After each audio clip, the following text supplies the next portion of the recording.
Dr. the Right Honourable Lockwood Smith to make his valedictory statement. Mr. Speaker, may I first congratulate you on your election as Speaker. To me, the Speaker's role is more than one of just presiding over this House. The Speaker has a responsibility for the quality of our parliamentary democracy. I have found it both challenging and rewarding, and I wish you all the very best. I came into this House at the snap election of 1984. They were extraordinary times. It was only 11 years after Britain had joined the EEC, and having lost the opportunity for further growth in those high-value markets, New Zealand was struggling to find a way forward. During the 4 years prior, I'd been a marketing and product development manager with the New Zealand Dairy Board and knew the impossibly high tariffs we faced for primary produce in the developed markets of the world. As we struggled with the challenges of establishing new markets in developing countries, New Zealand sought to broaden its industrial base and pursued a protectionist path involving subsidies, import licensing, and high levels of government intervention. By 1984, the economy was in a mess, and I hope history will record more positively the decisive actions of both the Longy-Douglas Labour government and the Bolger-Richardson National Government that followed. The resilience of the New Zealand economy during the recent global downturn owes much to the courage of those cabinets, at least in their early years, putting New Zealand's very real needs ahead of political considerations in pursuing necessary reform. 28 and a half years is quite a long time, long enough for me to see 288 members arrive in this place and 263 leave. So many things we rely on today didn't even exist then. It's not just the iPads and smartphones. Personal computers were in their infancy, as were, I must say, some of our current colleagues. There were no emails, and most members shared a secretary using an electric typewriter. I might also add that there were no such things as electorate officers or electorate agents, that work being carried out unpaid by members' own families. I hadn't been a political junkie prior to coming here. In fact, I'd been a member of the National Party for only 3 years. I remember during my first days in the House being somewhat surprised by the careless use of facts and figures and stunned by the scant relationship between what I knew was going on and what I read and saw in the media. Over the years, there have been both personal highlights and regrets. Special highlights include addressing the Anzac Day service at Channock-Bear, Gallipoli in 1999. Even the hardest heart couldn't fail to be moved by the thousands of mainly young faces streaming tears as they struggled with the enormity of the sacrifices made in that special place. A standing ovation from a full ministerial conference of the World Trade Organization at Geneva in 1998 was also special.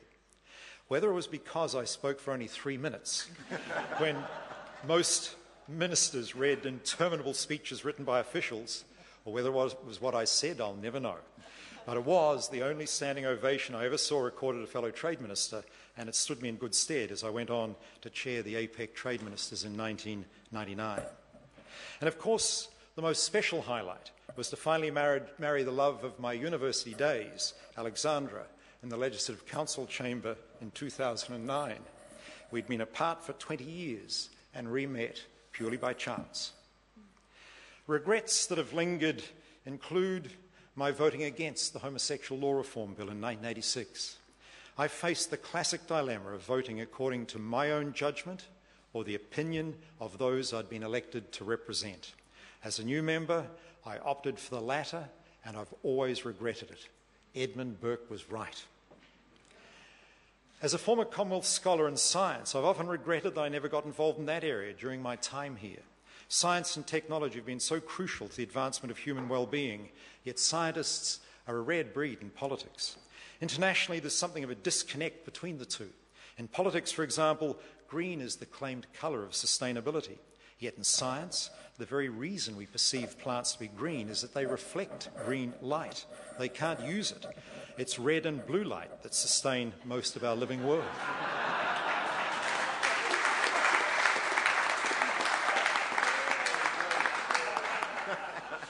is true. In 1987, my life was to change forever. Jim Bolger appointed me national spokesperson on education, and the minister was none other than Prime Minister David Lange. He was a formidable parliamentarian with a great sense of humour. I still remember the Tuesday when I came into this house after tripping and landing on my face when vaulting over a gate on the farm. Lots of skin was missing. David Lange called out across the house in his booming voice, he's been visiting kindergartens again. I had to either bury myself in education work or my political career would not have been long. We took a pretty bold education policy to the election in 1990. Under David Lange and Phil Goff, Labor had initiated much-needed administrative reform. We carried that on, but my focus was on learning and achievement. Starting with the youngest, we brought in the first ever early childhood curriculum, Te Whāriki, which remains essentially unchanged today. Believing parents had to be more involved in the education of their children, and with research showing the first 3 years to be so important, I introduced a whole new concept called Parents as First Teachers. I'm told the program recently celebrated its 20th year in operation. In the school sector, we funded the first Kura Kaupapa Māori and introduced the first ever national curriculum. It brought the teaching of physics and chemistry down into primary level and introduced a whole new concept, technology, designed to help integrate learning.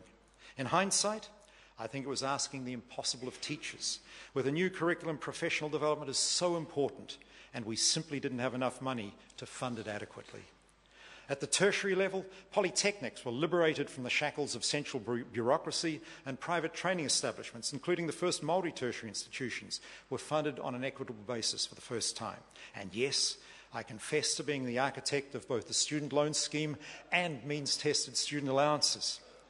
While the former, I would argue, was good policy, made less good by some later changes, the latter I was never happy with. It was so transparently unfair, where students whose parents were unable to, shall we say, camouflage their income were pinged, and all were means tested up to an age when young people simply aren't dependent on their parents at all. We did it because of the fiscal position at the time, and in tertiary participation, New Zealand was languishing at the bottom of the OECD. While the schemes weren't popular, they were part of a package that over 5 or 6 years took our participation rate closer to the top. In other words, they did give many more students an opportunity. By the late 1980s, apprenticeship numbers were also in serious decline. We developed a new industry skills training strategy, establishing industry training organisations, putting industries themselves in charge of the kind of skills and qualifications needed. Implementation saw a significant turnaround in the numbers involved in industry training, and ITOs are still with us today. To me, though, the most significant development was the qualifications framework. Over the years, I'd watched academic learning and skills training follow their separate courses with little linkage between the two. From my time at Massey as both a student and a lecturer, I'd seen the synergy result from bringing together theoretical and applied learning.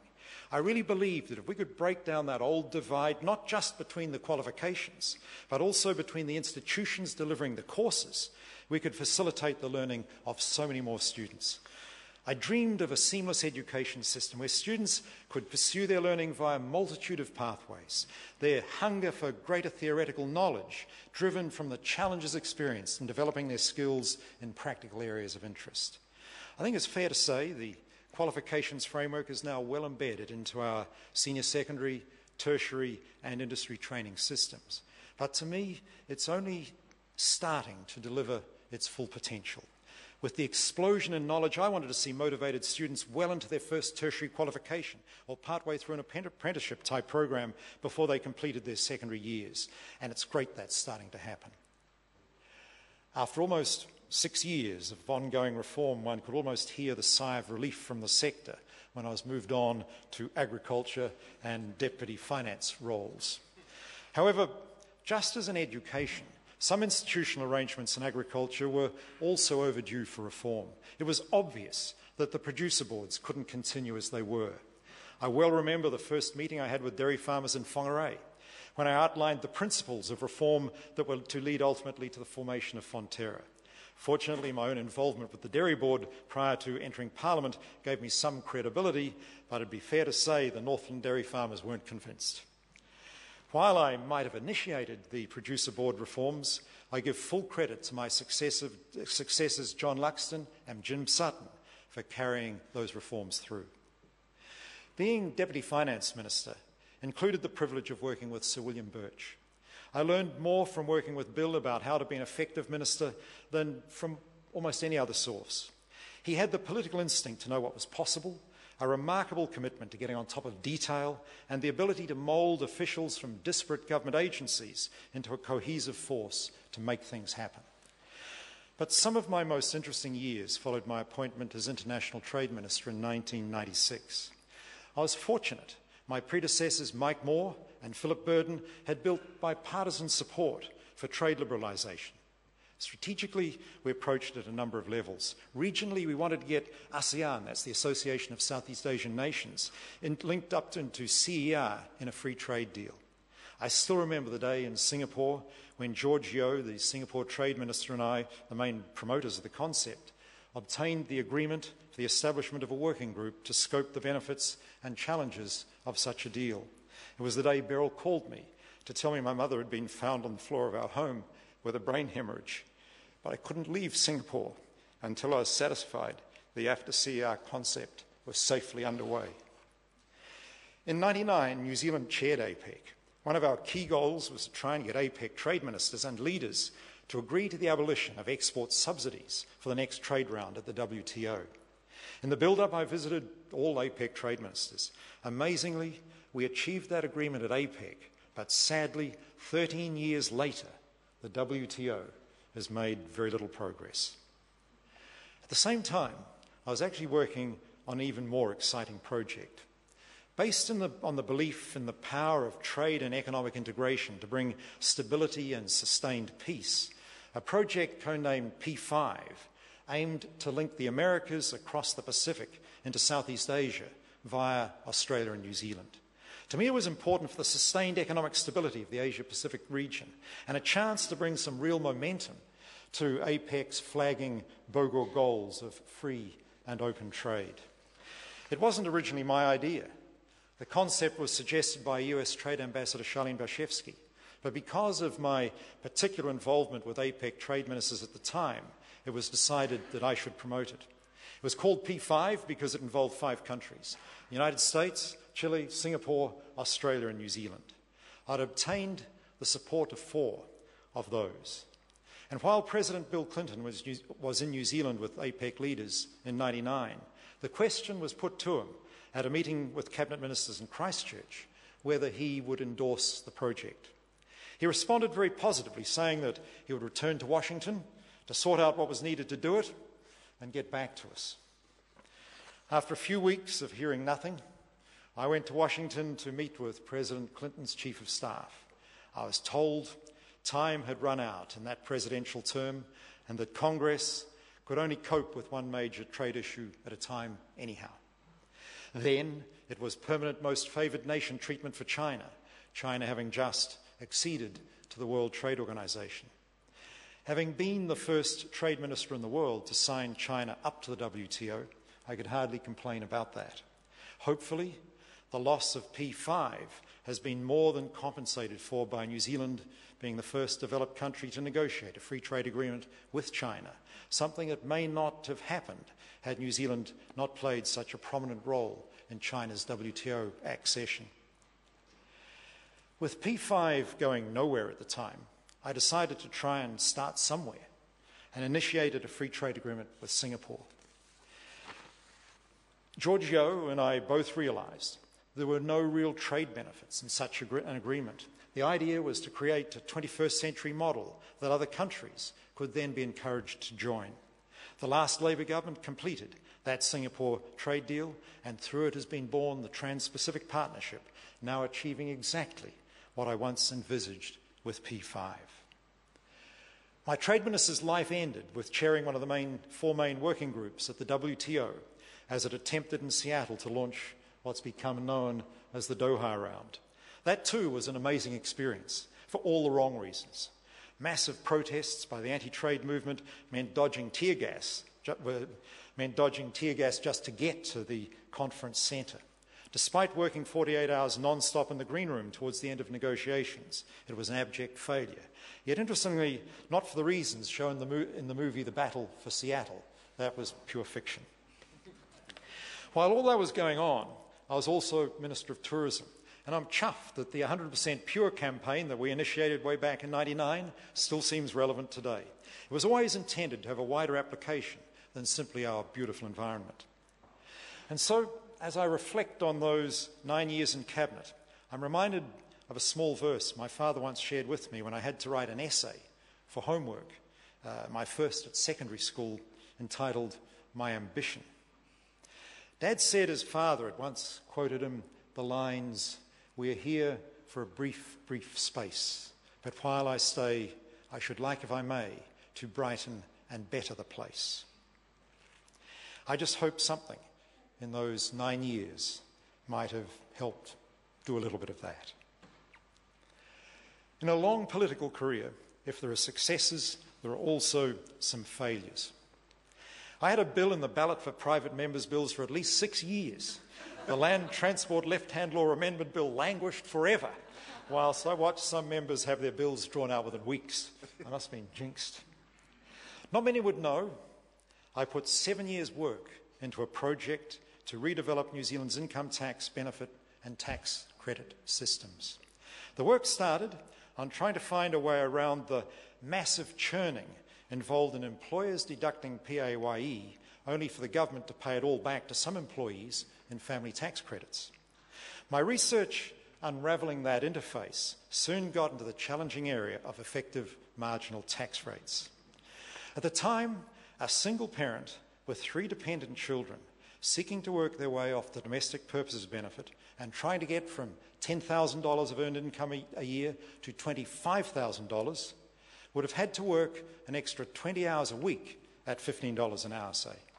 The problem was the effective tax on that extra $15,000 of earned income was about $13,300, meaning that even though the parent was paid $15 an hour, their take-home pay would have been little over $1.50 an hour.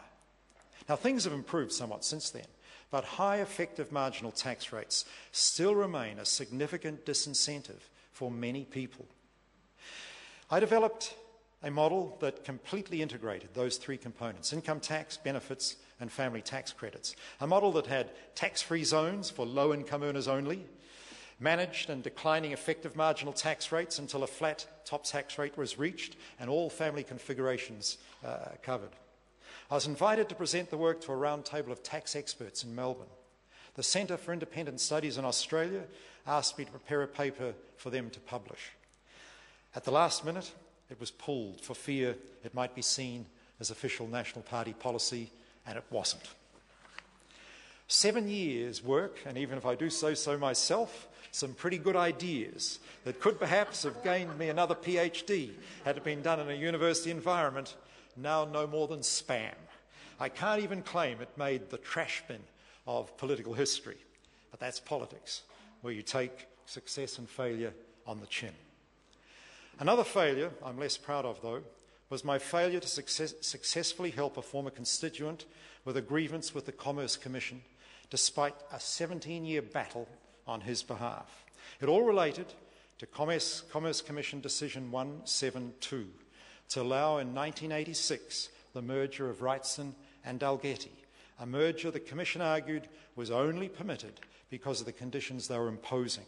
The problem was, not only could the conditions never be enforced under the law, but as the Ombudsman subsequently pointed out, even the decision itself was unlawful. My deep concern over all the years has been that the Commerce Commission failed to acknowledge their stuff-up and failed to advise my constituent that the conditions of the merger could never be enforced until it was too late for any legal remedy. What troubles me is not that an unlawful decision was made by an important Crown agency. Mistakes happen. It's the length that officials involved went to, spending tens of thousands of taxpayers' dollars on Queen's counsels to argue that black was white, including the final advice from a Queen's counsel that the unlawful decision involving conditions that could never be enforced represented, quote, best practice. 3 separate select committees and 3 parliaments considered this case, all of them expressing serious concerns, and 2 of them writing damning reports on the performance of the Commerce Commission. Yet my former constituent's life remains in tatters. I can only apologise to him for my failure, a failure I feel very, very deeply. Some commentators assess members on how successfully they play the political game. But to me, what sets a Member of Parliament apart is how much they care about the impact of the state on an ordinary person and how far they are prepared to go in representing people whose lives can be so knocked around by the actions of the state. As I look to the future, this is something that troubles me. The introduction of MMP in 1996 changed this place. Some of it's for the better. There's no doubt we have a broader face of representation, and that's good.